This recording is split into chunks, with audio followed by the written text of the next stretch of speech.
ಅಪರೂಪದ ಕಾಯಿಲೆಯಿಂದ ಬಳಲುತ್ತಿರುವ ಬಾಲಕ ಸಾಯಿ ಚಿರಾಗ್ ಜೀವ ಉಳಿಸಲು ಹಾಸನದಿಂದ ಆರಂಭಿಸಲಾಗಿರುವ ಕ್ರೌಡ್ ಫಂಡಿಂಗ್ ಅಭಿಯಾನಕ್ಕೆ ಸಾರ್ವಜನಿಕರು ಹಾಗೂ ಮಾಧ್ಯಮಗಳು ದೊಡ್ಡ ಮಟ್ಟದಲ್ಲಿ ಬೆಂಬಲ ನೀಡಬೇಕೆಂದು ಆಯೋಜಕರು ಮನವಿ ಮಾಡಿದ್ದಾರೆ. ಸುದ್ದಿಗೋಷ್ಠಿಯಲ್ಲಿ ಮಾತನಾಡಿದ ಅವರು, ಅಭಿಯಾನದ ಕುರಿತು ಕೇಳಿಬರುತ್ತಿರುವ ವದಂತಿಗಳು ಹಾಗೂ ನೆಗೆಟಿವ್ ಕಮೆಂಟ್ಗಳಿಗೆ ಸ್ಪಷ್ಟನೆ ನೀಡಲು ಸುದ್ದಿಗೋಷ್ಠಿ ಮಾಡಿದ್ದೇವೆ. ಮಗು ಸಾಯಿ ಚಿರಾಗ್ ಎಸ್ಎಂಎ ಅಂದರೆ ಸ್ಪೈನಲ್ ಮಸ್ಕ್ಯುಲಾರ್ ಆಟ್ರೋಫಿ ಎಂಬ ಅಪರೂಪದ ಮತ್ತು ಗಂಭೀರವಾದ ಜೆನೆಟಿಕ್ ಡಿಸಾರ್ಡರ್ನಿಂದ ಬಳಲುತ್ತಿದ್ದಾನೆ. ಇದು ಸುಮಾರು 1 ಕೋಟಿ ಜನರಲ್ಲಿ ಕೇವಲ 2 ಅಥವಾ 3 ಮಕ್ಕಳಿಗೆ ಬರುವಂತಹ ರೇರ್ ಕಾಯಿಲೆಯಾಗಿದೆ. ಈ ಕಾಯಿಲೆಯಿಂದಾಗಿ ಮಗು ರಾತ್ರಿ ಹೊತ್ತು ಉಸಿರಾಡಲು ಕೂಡ ತೀವ್ರ ತೊಂದರೆ ಅನುಭವಿಸುತ್ತಿದ್ದಾನೆ. ಮೊದಲಿಗೆ ಭಾರತದಲ್ಲಿ ಈ ಚಿಕಿತ್ಸೆಗೆ ನಮಗೆ 16 ಕೋಟಿ ರೂಪಾಯಿಗಳ ಅಂದಾಜು ವೆಚ್ಚ ನೀಡಲಾಗಿತ್ತು.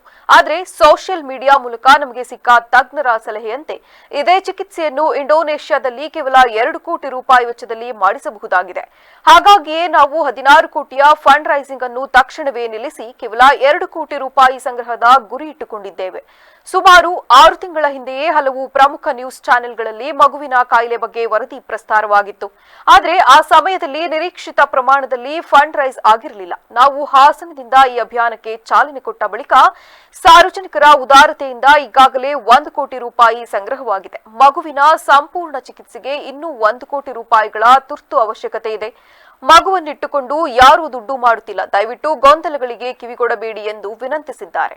ನಿಲ್ಲಿಸುವಂಥ ಒಂದು ವ್ಯವಸ್ಥೆ ಇದಕ್ಕಿಂತ ಮೊದಲು ಹಲವಾರು ನ್ಯೂಸ್ ಚಾನೆಲ್ಗಳಲ್ಲಿ ಬಂದಿತ್ತು. ಒಂದು 6 ಮಂತ್ ಬಿಫೋರು ಯಾವುದೆಲ್ಲ ನ್ಯೂಸಲ್ಲಿ ಬಂದಿತ್ತು ಸರ್? ಸುವರ್ಣದ ಬಂದಿದೆ, ಟಿವಿ 1 ಮತ್ತೆ ಏಷ್ಯಾನೆಟ್ ಸುವರ್ಣ, ಆಮೇಲೆ ಜಿ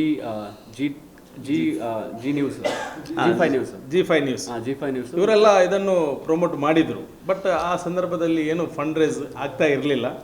ಬಟ್ ಏನು ನಾವು ಹಾಸನದಿಂದ ನಾವು ಏನು ಚಾಲನೆಯನ್ನು ಕೊಟ್ಟಿದ್ದೇವೆ. ಈಗಾಗಲೇ ನಾವು 1 ಕೋಟಿ ತಲುಪಿದ್ದೇವೆ. ಇನ್ನೂ ಕೂಡ 1 ಕೋಟಿಯ ಅವಶ್ಯಕತೆ ಇನ್ನೂ ಇದೆ. ಈ ಮಗು ನಿಮಗೆ ಕಾಣ್ಬೋದು, ರಾತ್ರಿ ಹೊತ್ತು ಉಸಿರಾಡಲು ಕೂಡ ತುಂಬ ತೊಂದರೆ ಪಡ್ತಾ ಇದ್ದಾನೆ.